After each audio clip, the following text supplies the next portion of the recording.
Kutangazia moja kwa moja kutoka jijini Dodoma. Karibu mtazamaji katika ulimwengu wa habari tulionayo usiku huu. Tanzania na Korea waizindua mpango wa barabara mwendo kasi kimataifa. Kainerugaba aomba radhi kwa chapisho lake kuhusu Marekani. Na katika michezo, Yanga kuiva Al Ahly kesho ligi ya mabingwa Afrika. Hujambo mtazamaji popote pale ulipo, na karibu katika ulimwengu wa habari kutoka hapa Sky TV, na kukaribisha katika saa moja ya habari. Jina langu ni Zinazire Mswima. Serikali ya Tanzania kwa kushirikiana na Jamhuri ya Korea imezindua maandalizi ya mpango wa barabara kuu za hatua itakayosaidia kuboresha miundombinu ya usafiri, kuchochea ukuaji wa taifa.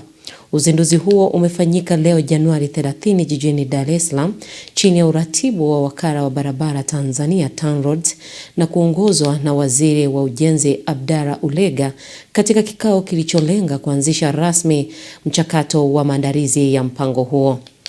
Akizungumza katika ufunguzi wa kikao hicho, Waziri Ulega amesema kuwa Tanzania inajivunia ushirikiano imara na serikali ya Korea kupitia shirika la kimataifa la ushirikiano la Korea KOICA, ambalo limechangia fedha kwa ajili ya kuandaa mpango mkakati wa barabara hizo na kuimarisha uwezo wa rasilimali watu wa sekta ya barabara.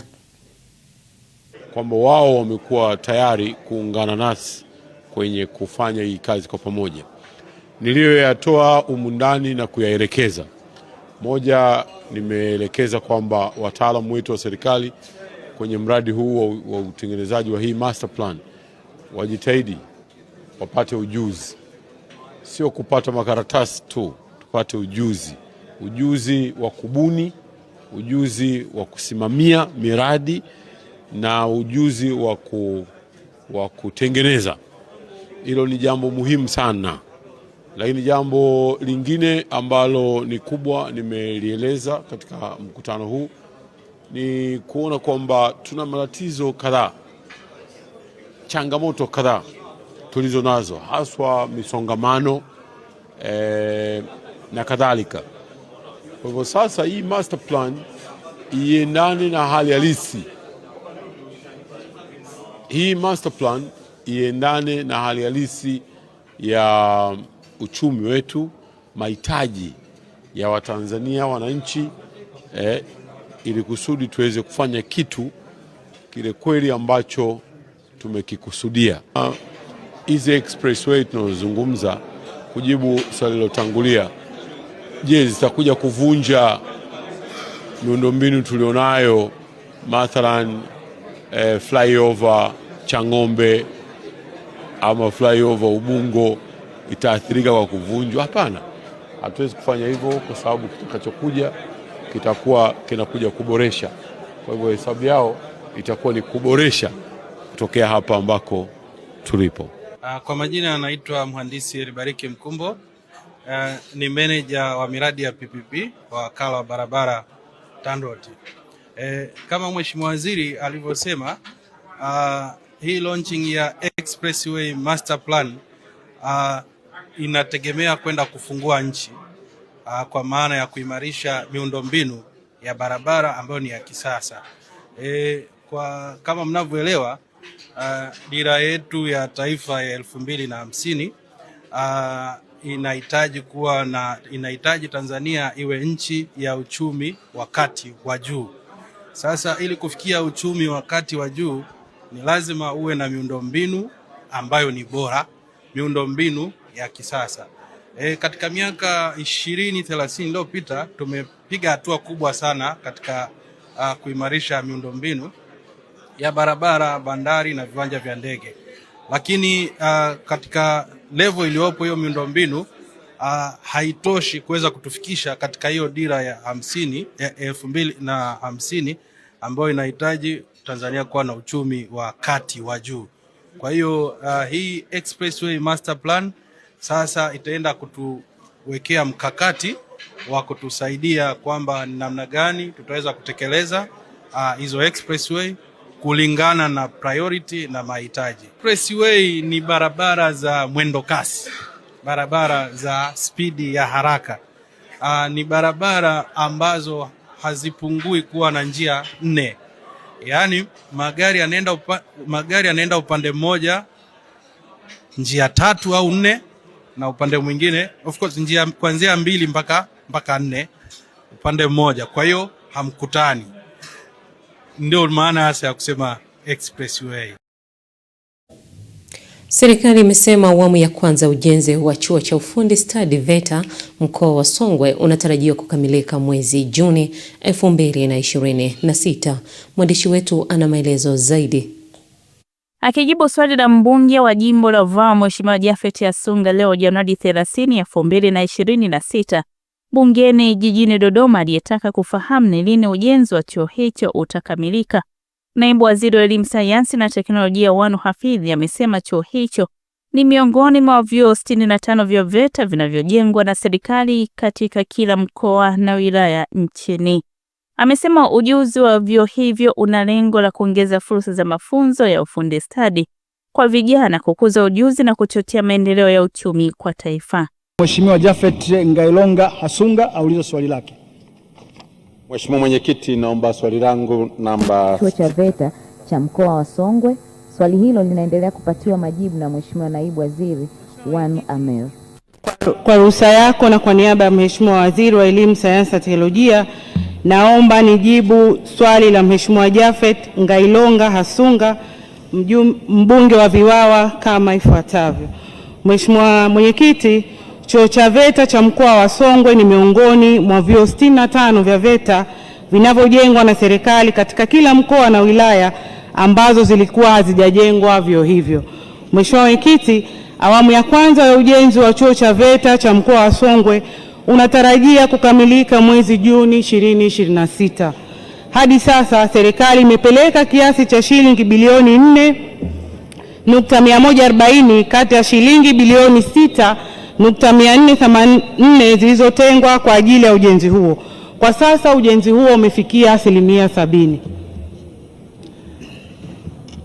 Mheshimiwa Hasunga, swali la nyongeza. Asante sana Mheshimiwa Mwenyekiti. Kwanza nianze kumshukuru sana Mheshimiwa Naibu Waziri kwa majibu mazuri sana, ambayo nina imani kwamba wananchi wa jimbo la Vwawa watakuwa wamefurahi sana. Sasa ninayo maswali mawili mafupi ya nyongeza. Kwa kuwa muda ambao umebaki kufikia mwezi Juni ni mfupi, je, serikali sasa iko tayari kupeleka hizo fedha zilizobaki ili kusudi waweze kukamilisha hiyo awamu ya kwanza ya ujenzi? Swali la pili, baada ya kukamilisha hiyo awamu ya kwanza ya ujenzi, ni wazi kwamba chuo sasa kitaanza. Je, ni kozi zipi ambazo zinatarajiwa kuanza mwezi Julai mwaka 2026? Asante Mheshimiwa Mwenyekiti. Majibu, Mheshimiwa Naibu Waziri. Mheshimiwa Mwenyekiti, kwa ruhusa yako na kwa niaba ya Mheshimiwa Waziri wa Elimu, Sayansi na Teknolojia, naomba nijibu swala la ziada la Mheshimiwa Hasunga kama ifuatavyo. Mheshimiwa Mwenyekiti, serikali inaendelea kutoa fedha hizi kama nilivyosema kwamba shilingi bilioni 21,262 zimeshatengwa. Kwa hiyo muda wote kuanzia Februari 2026 fedha hizi zitaanza kutoka ili ziende zikamalizie vile vyuo vya awamu ya kwanza. Lakini swali lake la B, Mheshimiwa Mwenyekiti, ni kozi gani ambazo zitatoka katika chuo hicho? Mheshimiwa Mwenyekiti, kozi ambazo tunashajihisha vyuo vyetu vya VETA zitoe kwa maeneo ambayo vyuo hivi vinajengwa ni kozi ambazo zinahusisha shughuli za kiuchumi na kijamii katika maeneo hayo. Kwa upande wa mkoa wa Songwe, kozi ambazo zitatolewa pale ni kozi zinazohusiana na kilimo na kuongeza thamani mazao ya kilimo. Lakini pamoja na kozi hizo kutakuwa na kozi mbalimbali ikiwa umwagiliaji, ufugaji, ufundi magari, ufundi umeme na kozi nyingine zote ambazo zitawezesha vijana wetu kupata ujuzi. Mindi Josefu, Sky TV. Wizara ya Kilimo inatarajiwa kuwa mwenyeji wa mkutano wa Afrika kuhusu matumizi endelevu ya zana za kilimo unaotarajiwa kufanyika jijini Dar es Salaam kuanzia Februari 3, 2026. Akizungumza na wanahabari jijini Dodoma, Waziri wa Kilimo Daniel Chongolo amesema mkutano huo utatoa fursa kwa nchi washirikishi kubadilishana uzoefu, kuimarisha ushirikiano na kuharakisha juhudi za matumizi ya zana za kisasa katika mageuzi ya kilimo nchini na barani Afrika kwa ujumla. Mkutano unalenga kutoa fursa ya washiriki kubadilishana uzoefu, kuimarisha ushirikiano na kuharakisha juhudi za matumizi ya zana za kilimo kwa ajili ya mageuzi endelevu ya kilimo nchini na Afrika kwa ujumla. Wote mnajua nchi yetu tumetoka mbali sana kwenye kilimo. Historia inaonyesha na ina ushahidi kwa sababu na sisi tumekuwa humo. Ni miongoni mwa Watanzania ambao tumekuwa kwenye maeneo mbalimbali ya nchi yetu. Kilimo kimeanza kwa kweli kwa asilimia kubwa kutumia mikono na jembe la mikono, na kila kitu kilikuwa kinafanyika kwa mikono na jembe la nini, la mikono. Sasa kwa sababu ya matumizi ya jembe la mikono, wananchi wamekuwa wakikosa fursa ya kulima kwa kiwango kikubwa, ile large scale farming.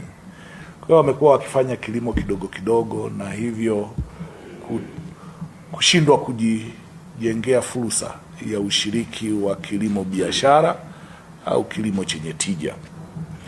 Sasa mwelekeo wa wizara lakini na wa nchi na actually na dunia ni kutengeneza msukumo wa kuwa na kilimo cha eneo dogo kinacholimwa kitaalamu na kisasa ili kuongeza productivity kwa maana ya tija na uzalishaji kwenye eneo dogo, badala ya kuwa na kilimo cha eneo kubwa chenye tija ndogo. Kwa hiyo moja ya eneo la msingi ambalo tukikutana hiyo wiki ijayo kuanzia tarehe 3 tunaenda kujadili ni kuangalia namna ya kuweka msukumo kwenye matumizi endelevu ya zana za kilimo. Ikiwa ni pamoja na kuweka msukumo wa kuondokana na jembe la mkono. Na sisi Tanzania tayari tumeshaanza hilo la matumizi endelevu ya zana za kilimo kwa kuanzisha vituo vya zana za kilimo za kisasa, mechanization centers, ambazo kwa kuanza sasa hivi tumeshaanza kutoa matrekta kwenye baadhi ya wilaya kwa lengo la kuelekea kuwa na hizo centers, na tunaamini tukikamilisha mwaka ujao wa fedha kuanzia tarehe 1 mwezi wa 7 kwa kuwa na ESA wakala wa ugani nchini ambao utakuwa na wataalamu wenye ofisi inayojitegemea ya kilimo kwenye wilaya. Maana hizi centers sasa zitasimamiwa chini yao, na kwa hiyo kuwa na uhakika wa ufanisi kuanzia kwenye usimamizi mpaka matokeo. Na katika mkutano huo Mheshimiwa Waziri Mkuu anatarajiwa kuzindua mkakati wa taifa wa zana za kilimo awamu ya pili, National Mechanization Strategy Phase 2 2026-2035, utakaokuwa mwongozo mkuu wa kuongeza tija nchini kupitia teknolojia za kisasa za kilimo. Mkutano huo pia unalenga kuimarisha matumizi, utengenezaji, uendelezaji, uhamasishaji, usimamizi na uratibu endelevu wa teknolojia zinazorahisisha kazi na kuokoa muda katika mnyororo wa uzalishaji na uongezaji wa thamani wa mazao ya kilimo. Mtazamaji, unaendelea kutazama Ulimwengu wa Habari kutoka hapa Sky TV, na yale tulionayo miongoni huu siku huu: mzee wa miaka 115 afariki na kuacha vizazi zaidi ya 2000. Karibu tena mtazamaji, unaendelea kutazama Ulimwengu wa Habari kupitia Sky TV. Langu jina ni Zinazire Mswima. Mzee Jacobo Chigabilo, mkazi wa wilaya ya Geita, mkoa wa Geita, amefariki umri wa miaka 115 akiwa amezaa watoto 46, wajukuu 241, vitukuu 1009 na vilimbwekeze 1016, huku akiacha darasa kwa wanandoa kuishi bila migogoro. Tupate simulizi zaidi kutoka kwa mwandishi wetu. Ni safari kuelekea nyumbani mzee Jacob Chigabilo, mkazi wa mtaa wa Nyamakale, mkolani moja kata ya Nyankumbu mkoani Geita. Na baada ya safari ndefu na hatimaye naifikia familia yake, na ingali imekusanyika baada ya kumzika mzee Chigabilo aliyefariki dunia akiwa na umri wa miaka 115. Chazi Chigabilo ni mtoto wa 9 kati ya watoto 17 wa mama wa mwisho kati ya watatu aliowahi kuwa nao mzee Chigabilo. Anatoa taarifa ya maisha ya mzee Chigabilo. Na historia fupi ya mzee wetu, mzee Jacob Chigabilo alizaliwa tarehe 1 ya mwezi wa kwanza mwaka 1911 katika kijiji cha Pusanda ndani ya mkoa wa Mwanza wakati ule, na leo ikiwa ni mkoa wa Geita. Tukija kwenye idadi kabisa watoto ambao baba yetu aliwazaa ni watoto 46, ila ambao tupo leo ambao tumemzika baba yetu ni watoto 34. Na hao sasa tumebahatika kupata uzao hao 34 ambao sasa wametengeneza wajukuu wa baba yetu. Ikaleta hesabu kwa siku ile ya awali kabla ya kukaa kikao cha mwisho tulikuwa 206. Lakini hii juzi baada ya kuja kuhesabiana sasa vizuri, kila mmoja anataja watoto waliowazaa, na tumekuja kupata karibu idadi ya watoto wajukuu 241 na vitukuu 614. Kwa hiyo tukabahatika hivyo amepata vitukuu ni 1009. Idadi ile imebaki pale baada ya kuwa tunahesabu kila mmoja wale watoto wetu ambao sisi sasa ni kama wajukuu wetu, lakini pia kuna wale vilembokeze ni 116. Kwa mujibu wa taarifa ya familia ya mzee Chigabilo, mzee huyu alipenda sana kula vyakula vya asili na alikuwa hapendi ugomvi na familia yake, kama anavyoeleza mke wake wa tatu ambaye alikuwa anaishi naye mzee Chigabilo mpaka wakati alipokutwa na umauti. Ingawa anasema siku moja aliwahi kukwazana na mume wake, lakini baadaye wakayamaliza. Au nienda kutembea au nikachelewa, nikamkwaza mwenzangu, kaja sasa akaanza kukopa nana, sasa tukasema na hiyo nilitamani nende nyumbani. Sasa nikakumbuka wanangu siwezi nikawaacha, tukarudi tukakaa pamoja. Tulole Lusesemia kwa sasa naye umri umekwenda, lakini ni mjukuu wa pili wa mzee Chigabilo ambaye alizaliwa na mtoto wa 10 kati ya watoto 11 wa mke wake wa kwanza wa mzee Chigabilo. Ya jinsi tulivyokuwa natusimulia babu, kuishi vizuri tu na mke na watoto, siwe na tabia mbaya.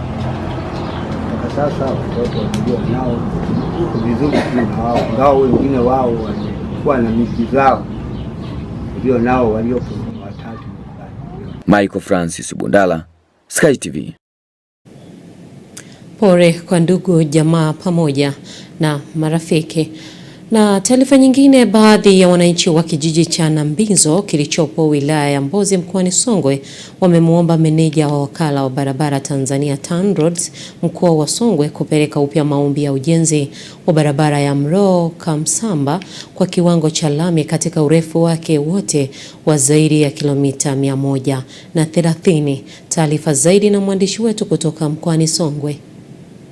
Wananchi hao wamesema ujenzi wa barabara hiyo kwa kilomita 10 pekee unaotarajiwa kuanza hivi karibuni hauwanufaishi wananchi wa vijiji vyote vinavyopitiwa na barabara hiyo, wakidai kipande hicho ni kidogo, akitoshi kukidhi mahitaji yao ya usafiri na maendeleo ya kiuchumi. Mwaka 2023 na 24 Mama Samia anatoka Sumbawanga amesimamishwa pale Mloo, amesimama pale Mloo. Mbunge wetu alisimama nikimwangalia kwenye TV. Yeye akawa na mshukuru Mama Samia kwa kutupatia rami. Wakati wale Samia alikuwa amesimama kwenye rami ile ya Mloo. Nadhani labda rafiki imefika hadi huko. Mimi nilimhoji kwamba rami uliokuwa unashukuru iko wapi? Mbona sisi hatuioni? Baada ya kuomba rami unashukuru rami, sasa iko wapi? Akasema tumepewa kilomita 50 na hapo tulipiga makofi. Haikueleka 50 hizo zinatoka Mlowo kuishia wapi tukapiga makofi. Leo tena umesema 5 tumekupiga makofi. Jibu halisi nilipi hapo? Yaani ujenge lami kilomita 5 toka Mlowo na kilomita 5 toka Kamsamba. Hivi hawa katikati hao utakuwa matendea haki. Najua kwamba serikali ni chombo ambacho kipo makini sana. Kama huna pesa basi msitishe, msijenge popote pale. Msubirie mpate pesa. Ila mjenge lami mahali popote pale. Kwa hadhi ya wilaya ya Mbozi ilivyo na upana wa barabara hii inavyochukua utitiri wa magari na wananchi wanaokaa kanda hii jinsi wanavyozalisha toka Kamsamba kuja na Mbinzo kwenda Mlowo, mali ni nyingi mno. Nendeni mkamuombe mama, kilomita 5 hazitoshi. Ebu watutendee mema, barabara ya kutoka Mlowo mpaka Kamsamba ijengwe kwa lami yote.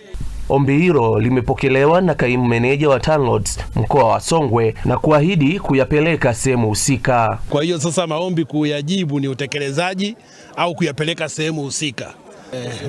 Kwa hiyo basi tutapeleka maombi kama yalivyosemekana kuwa ombi la wanakijiji au wana eneo la Nyambizo wameomba lami yote ijengwe Mlowo mpaka Kamsamba.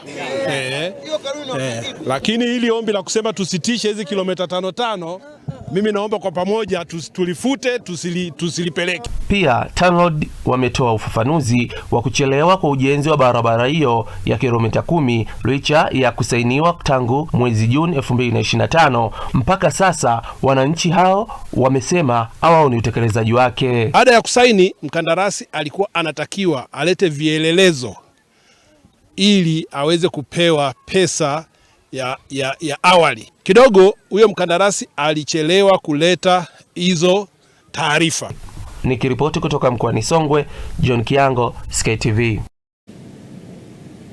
Mtazamaji, tutoke mkoani Songwe moja kwa moja tuelekee mkoani Mbeya. Madiwani wa halmashauri ya jiji la Mbeya wametakiwa kutojihusisha na migogoro baina yao na wananchi wanaowaongoza pamoja na watendaji wa serikali, bali wawe kiungo cha kuhimiza maendeleo katika jamii zao. Mwandishi wetu ana taarifa zaidi. Wito huo umetolewa na mkuu wa wilaya ya Mbeya Solomon Itunda kwenye kikao cha robo ya kwanza cha baraza la madiwani kwa lengo la kujadili maendeleo ya jiji hilo, ambapo wamewataka madiwani kuepukana na migogoro katika maeneo yao. Tuendelee kuimarisha mahusiano. Mimi naamini sana kwenye mahusiano, hususani kwa kiongozi na wale anaowaongoza. Msikubali migogoro kwenye maeneo yenu na watendaji na wananchi. Kuweni sehemu ya kuwakusanya wasaidizi wenu walioko kule chini pale mnapoona wanatofautiana. Ninaamini kwa kufanya hivyo mtatatua changamoto zenu zinazowakabili na mtasonga mbele kuwaletea maendeleo wananchi kwenye kata zenu. Endeleeni kupokea na kusikiliza na kutatua kero za wananchi kwenye maeneo yenu. Ninyi ndio mko karibu zaidi na wananchi kuliko sisi huku wilayani. Kwa upande wake, katibu wa CCM wilaya ya Mbeya mjini Mohamed Mavala akatoa wito kwa madiwani kuhakikisha wanatekeleza ahadi za Chama cha Mapinduzi, huku mstahiki meya wa jiji la Mbeya Dul Mohamed Isa akitoa rai kwa madiwani hao. Na matumaini makubwa sana kwenu. Inawezekana kila mmoja ana interest, aidha awe mkuu wa idara au diwani. Lakini tunapokuja hapa tuna interest moja tu ya kuleta maendeleo ya wana Mbeya. Kama aidha tuna migogoro binafsi au tuna interest binafsi, tukiingia hapa tumekuja kwa lengo la kuhakikisha ahadi ya Chama cha Mapinduzi kwa miaka 5 inatekelezeka. Nikuombeni sana tuendelee kushirikiana pamoja, tuendelee kufanya kazi pamoja, tulilie maendeleo ya jiji letu. Kwa pamoja tukifanya kazi kwa pamoja maendeleo tutayapata. Lakini tukiendelea kwa kuvurugana hatutapata maendeleo. Lakini tabia moja ambayo siipendi ndugu zangu wa diwani, tusiwe sisi wenyewe tunapigana vijembe, si jambo jema. Tufike mahali turudi kwenye kitabu.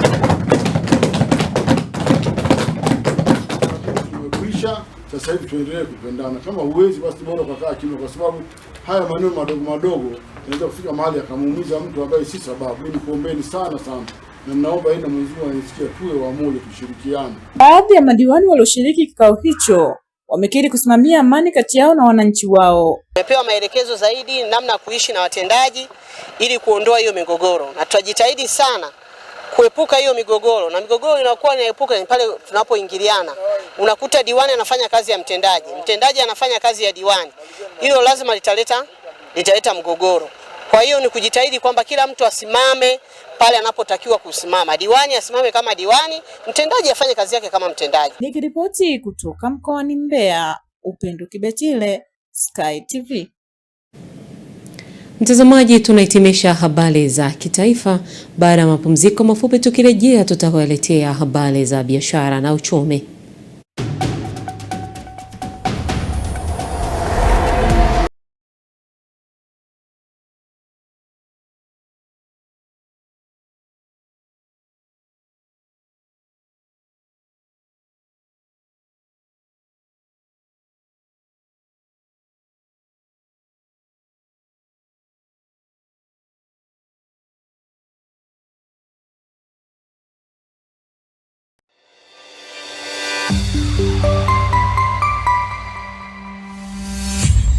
Sky TV.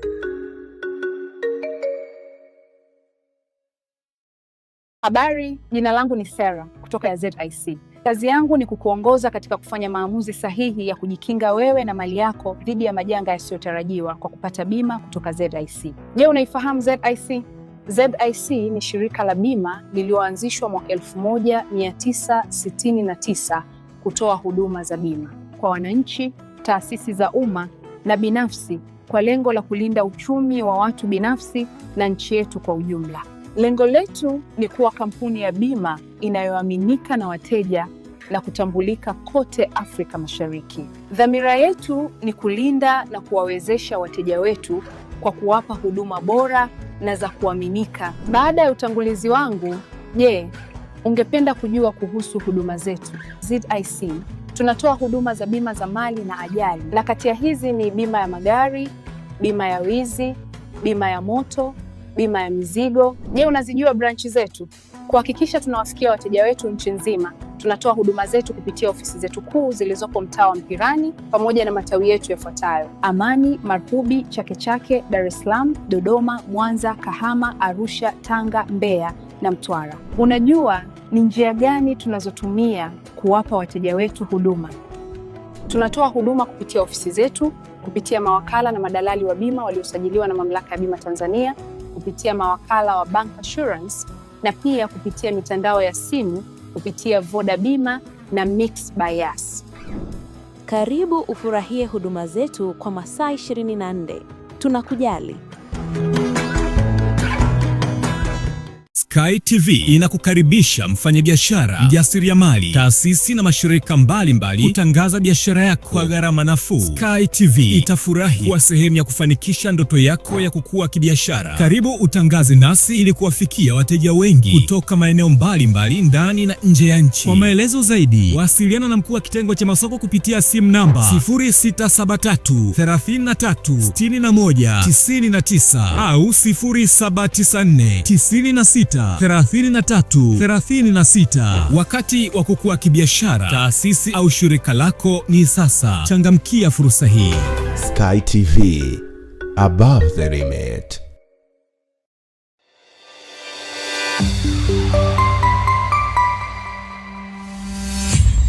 Sky TV.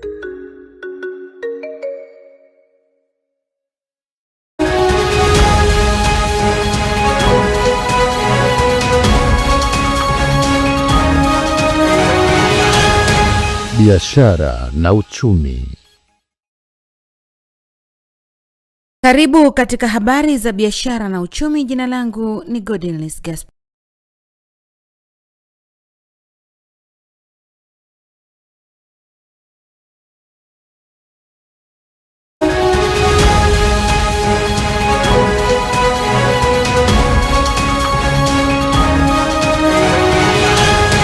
Biashara na uchumi.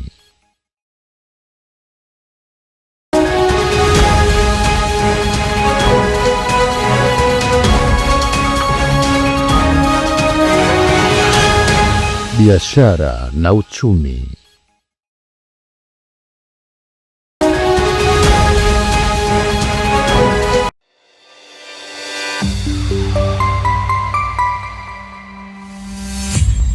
Sky TV.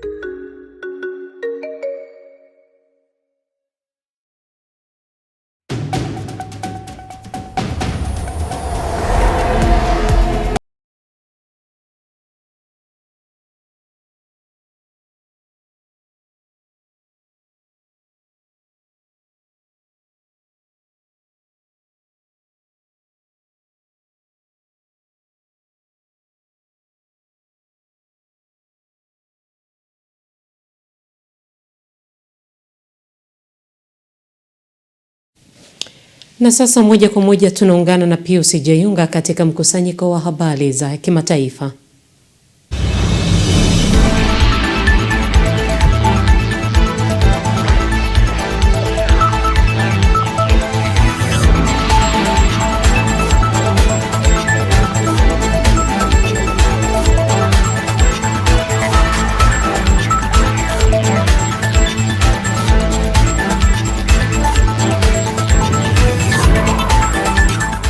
Habari za kimataifa. Zifuatazo ni habari za kimataifa. Karibu, naitwa Pius Jayunga. Mkuu wa jeshi la Uganda Muhoozi Kainerugaba amevunja leo mahusiano ya nchi hiyo na Marekani, akiushtumu balozi wake kwa kumsaidia kiongozi wa upinzani Bobi Wine, lakini saa moja baadaye akabadilisha msimamo wake. Katika ujumbe kwenye mtandao wa X, Kainerugaba ameomba radhi kwa wale aliowaita marafiki wao wakubwa Marekani kwa ujumbe huo wa awali ambao sasa amefuta. Amedai kuwa alipewa taarifa zisizo sahihi na kwamba tayari amekwisha zungumza na balozi wa Marekani nchini humo na hali iko shwari. Awali alikuwa ameandika kwenye mtandao wa X kuwa anakata uhusiano na ubalozi huo, akiutuhumu kusaidia kumficha Wine ambaye amekuwa mafichoni tangu uchaguzi uliofanyika mwezi huu. Wiki iliyopita Kainerugaba alitishia kumsaka na kumuua Wine na kujigamba kuwa vikosi vyake vimewaua wafuasi wake 30 na kuwakamata wengine zaidi ya 2000 tangu uchaguzi. Tuelekee huko Istanbul. Mwanadiplomasia mkuu wa Irani Abbas Araghchi amewasili mjini Istanbul, Uturuki leo kwa mazungumzo ya kupunguza mvutano kati ya nchi yake na Marekani, hali ambayo imesitisha uwezekano wa shambulizi la kijeshi. Katika taarifa iliyotangazwa kuwasili kwake, Wizara ya Mambo ya Nje ya Irani imesema Araghchi anatarajiwa kufanya mazungumzo na waziri wa mambo ya nje wa Uturuki Hakan Fidan na pia kukutana na Rais Recep Tayyip Erdogan. Haikubainika wazi muda wa mazungumzo hayo, lakini mawaziri hao wawili walipaswa kufanya mkutano na waandishi wa habari mchana wa leo. Haya ni kwa mujibu wa mamlaka ya Uturuki. Ziara hiyo ya Ijumaa inakuja saa chache baada ya rais wa Marekani Donald Trump kusema kuwa anatumai kuepuka hatua za kijeshi dhidi ya Irani ambayo imetishia kushambulia kambi za Marekani na meli za kubeba ndege kujibu shambulizi lolote dhidi yake. Tuhitimishe habari za kimataifa na taarifa ifuatayo. Umoja wa Ulaya umeorodhesha jeshi la mapinduzi la Irani kama kundi la kigaidi kufuatia ukandamizaji mkali wa maandamano ya kitaifa ulioua maelfu. Licha ya hatua hiyo kuwa ya kiishara zaidi, inazidisha shinikizo kwa Irani. Umoja wa Ulaya umeafikiana kuliorodhesha jeshi la mapinduzi la Irani IRGC kama kundi la kigaidi kufuatia ukandamizaji mkali wa maandamano ya kitaifa uliotekelezwa na utawala wa Teherani. Mkuu wa sera za kigeni wa EU Kaja Kallas amesema mawaziri wa mambo ya nje wa nchi 27 wanachama walikubaliana kwa kauli moja juu ya uamuzi huo, akisema hatua hiyo inaliweka jeshi hilo katika daraja moja na makundi kama Al-Qaeda, Hamas na IS. Maandamano hayo yaliyochochewa awali na matatizo ya kiuchumi yaligeuka kuwa changamoto ya moja kwa moja kwa utawala wa kidini wa Irani kabla ya kukandamizwa kwa nguvu kubwa. Kwa mujibu wa wanaharakati wa haki za binadamu, ukandamizaji huo umeua angalau watu 6443. Mimi ni Pius Jayunga.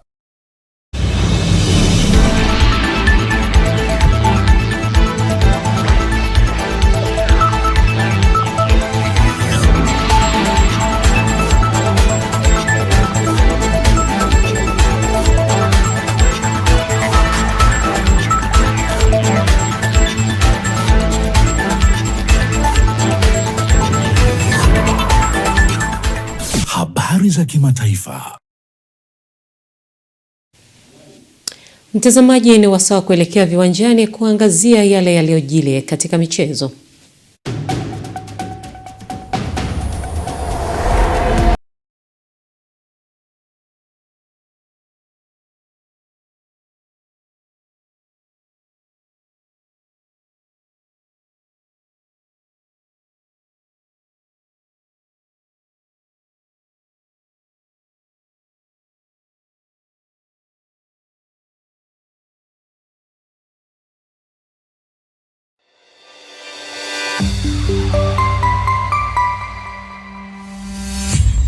Sky TV.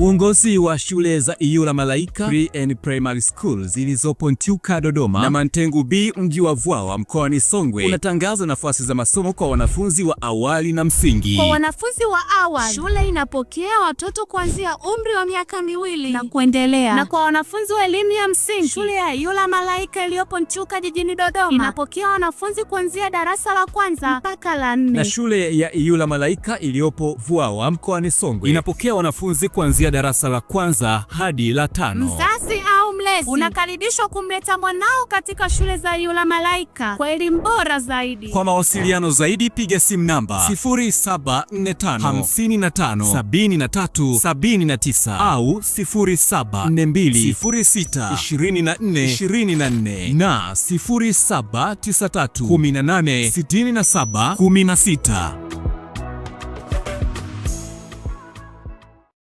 Habari, jina langu ni Sarah kutoka ZIC. Kazi yangu ni kukuongoza katika kufanya maamuzi sahihi ya kujikinga wewe na mali yako dhidi ya majanga yasiyotarajiwa kwa kupata bima kutoka ZIC. Je, unaifahamu ZIC? ZIC ni shirika la bima lililoanzishwa mwaka 1969 kutoa huduma za bima kwa wananchi, taasisi za umma na binafsi kwa lengo la kulinda uchumi wa watu binafsi na nchi yetu kwa ujumla.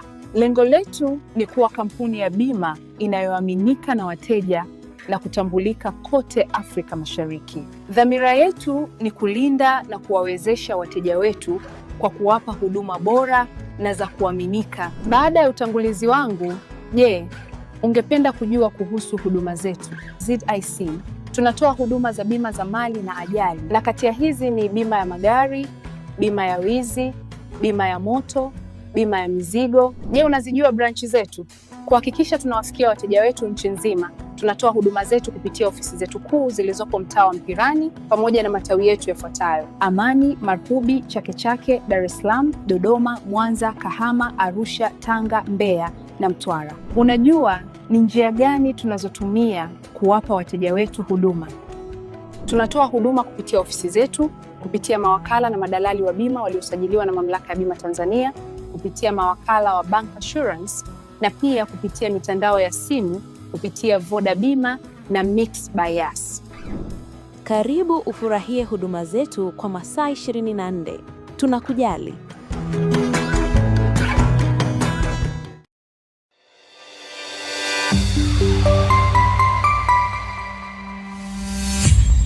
Sky TV.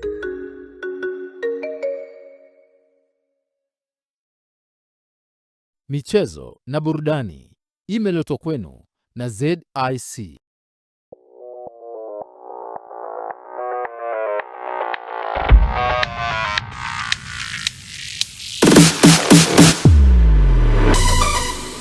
Habari za michezo na burudani. Habari za usiku, mtazamaji wa Ulimwengu wa Habari, karibu katika habari za michezo na burudani. Jina langu Lai Saidi.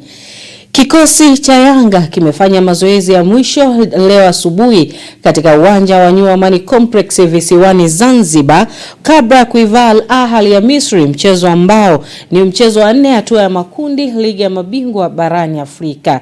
Mechi hiyo itapigwa siku ya kesho kwenye uwanja huo wa Amani, ambapo mchezo utapigwa majira ya saa 10 jioni, huku Yanga ikiwa na kumbukumbu ya kupoteza mechi ya ugenini kwa mabao 2-0 dhidi ya Waarabu hao. Kocha mkuu wa klabu ya Yanga Pedro Goncalves amesema wanatambua ubora wa Al Ahly na wamefanya maboresho na mapungufu yaliyoonekana katika mchezo uliopita, ambapo mchezo huo ulichezwa nchini Misri. Huku mchezaji wa klabu hiyo Dickson Jobu amesema ni jukumu lao kama wachezaji kutumia yale walioelekezwa na mwalimu kupata alama 3 muhimu.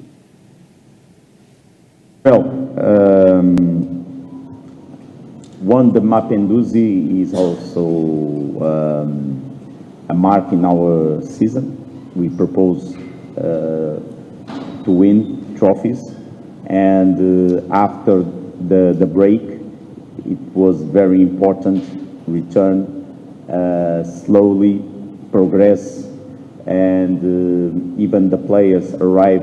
For example, Job only played the last match, the final, because we have integrate players step by step in Mapinduzi, so it was very important for us had that competition to return after the break. And now it's different competitions, high level competition, the biggest competition in Africa, clubs competition. So, but as I said, we are proceeding. We felt that the score in the first in the round in Alexandria was not absolutely fair for what we made our performance. So we need to be more able in all details tomorrow. And our expectations is ni jukumu kuweza kulinda kwa 100% kwanza na kuweza kushambulia vizuri ili kuweza kupata matokeo. Kwa hiyo nachoamini katika mchezo wa kesho, yapo mengi ambayo tutakuwa tumeyafuta, japo hatuwezi kusema kwamba tutakuwa kamilifu kwa dakika zote 90, lakini umuhimu ni kuweka umakini na kutoruhusu makosa mara kwa mara katika lango letu. Kikosi cha Azam FC kimeondoka leo jijini Dar es Salaam kuelekea visiwani Zanzibar kwa ajili ya maandalizi ya mechi ya mzunguko wa 4 wa kombe la shirikisho barani Afrika dhidi ya Nairobi United. Azam inatarajiwa kucheza mechi hiyo siku ya Jumapili ikiwa na morali ya hali ya juu baada ya kupata ushindi kwenye mchezo wa awali dhidi ya Nairobi, ambapo waliibuka na ushindi wa mabao 2-1 ugenini. Azam FC inalenga kuwa na mwenendo mzuri kwenye michuano hiyo ya kimataifa, huku ikitumia uwanja wa nyumbani kama chachu ya kupata matokeo chanya. Mchezo huo utapigwa katika uwanja wa New Amani Complex kuanzia saa 10 jioni na unatarajiwa kuwa na ushindani mkali kati ya timu zote mbili. Na kwingineko ni kuhusiana na kipa wa klabu ya Simba Musa Kamara ameendelea na mazoezi maalum ya tiba kwa lengo la kujiweka katika hali nzuri kabla ya kurejea rasmi uwanjani. Kipa huyo raia wa Guinea alifanywa upasuaji wa goti mwishoni mwa mwaka jana, na tangu wakati huo amekuwa akijifua kupitia mazoezi ya kurejesha afya ili kurejea katika kiwango chake cha kawaida. Hata hivyo, wakati Kamara akiendelea na safari ya kupona, nafasi yake ndani ya kikosi tayari imeshajazwa baada ya Simba kumsajili kipa kutoka nchini Niger, Mahamadou Diop Tanja, ambaye tayari ameanza majukumu yake na kuonyesha kiwango kizuri. Hali hiyo linaashiria ushindani mkali katika nafasi ya ulinzi katika eneo la golikipa, huku macho yakielekezwa kuona nini Musa Kamara huku ikitajwa ni lini Musa Kamara atarejea kikosini na hatima yake ndani ya klabu hiyo. Na tuelekee kimataifa ambapo kocha mkuu wa kikosi cha timu ya taifa ya Senegal, Pape Thiaw, ametoa shukrani kwa mashabiki wa soka wa Senegal kufuatia mshikamano mkubwa walioonyeshwa baada ya CAF kutangaza adhabu dhidi yake. Mashabiki wa soka nchini Senegal wameonyesha kuguswa na adhabu ya faini aliyotozwa kocha huyo pamoja na kufungiwa mechi 5 baada ya kukutwa na hatia ya kuwashawishi wachezaji wake kutoka uwanjani wakati wa mechi ya fainali ya AFCON dhidi ya timu ya taifa ya Morocco.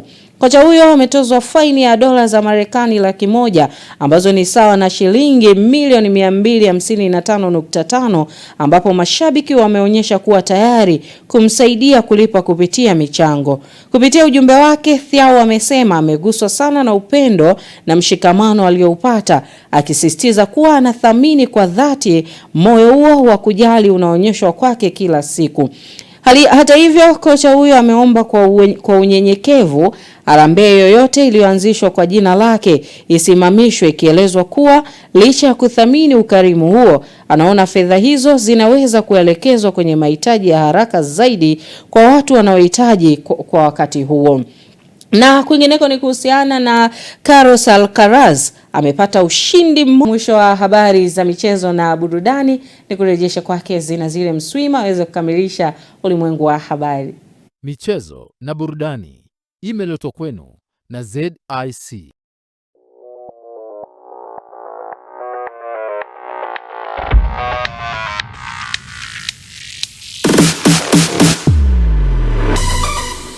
Habari za michezo na burudani.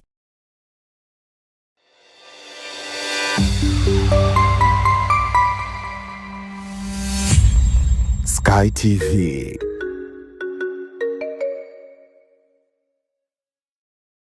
Sky TV inakukaribisha mfanyabiashara, mjasiriamali, taasisi na mashirika mbalimbali kutangaza biashara yako kwa gharama nafuu. Sky TV itafurahi kuwa sehemu ya kufanikisha ndoto yako ya kukua kibiashara. Karibu utangaze nasi ili kuwafikia wateja wengi kutoka maeneo mbalimbali ndani na nje ya nchi. Kwa maelezo zaidi, wasiliana na mkuu wa kitengo cha masoko kupitia simu namba 0673 33 61 99 au 0794 96 3336. Wakati wa kukua kibiashara, taasisi au shirika lako ni sasa. Changamkia fursa hii.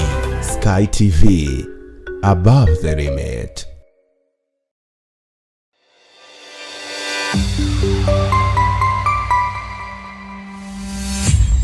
Sky TV.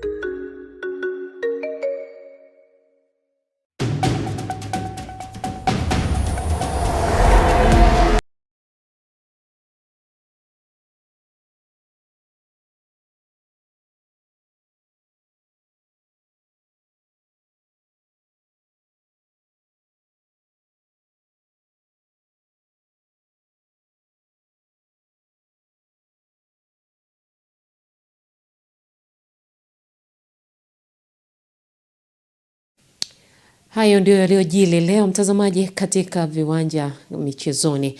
Na sasa tutapate utabiri wa hali ya hewa kutoka TMA kwa saa 24 zijazo kuanzia saa 3 kamili usiku huu. Ni siku nyingine tena mpenzi mtazamaji, na karibu katika utabiri wa hewa wa saa 24 zijazo kuanzia saa 3 usiku. Tafadhali ungana nami Ramadhani Omari kutoka Mamlaka ya Hewa Tanzania. Mifumo anga inaendelea kuonyesha viashiria vya mvua katika baadhi ya maeneo hapa nchini, hususan yale ya magharibi mwa nchi yetu, nyanda juu kusini magharibi, kati kuelekea kusini mwa nchi. Na kwa siku leo, maeneo machache ya nyanda juu kusini magharibi, kusini mwa mkoa wa Morogoro, mkoa wa Ruvuma, Lindi pamoja na Mtwara yanatarajiwa kuwa na hali ya mawingu kiasi, mvua na ngurumo za radi.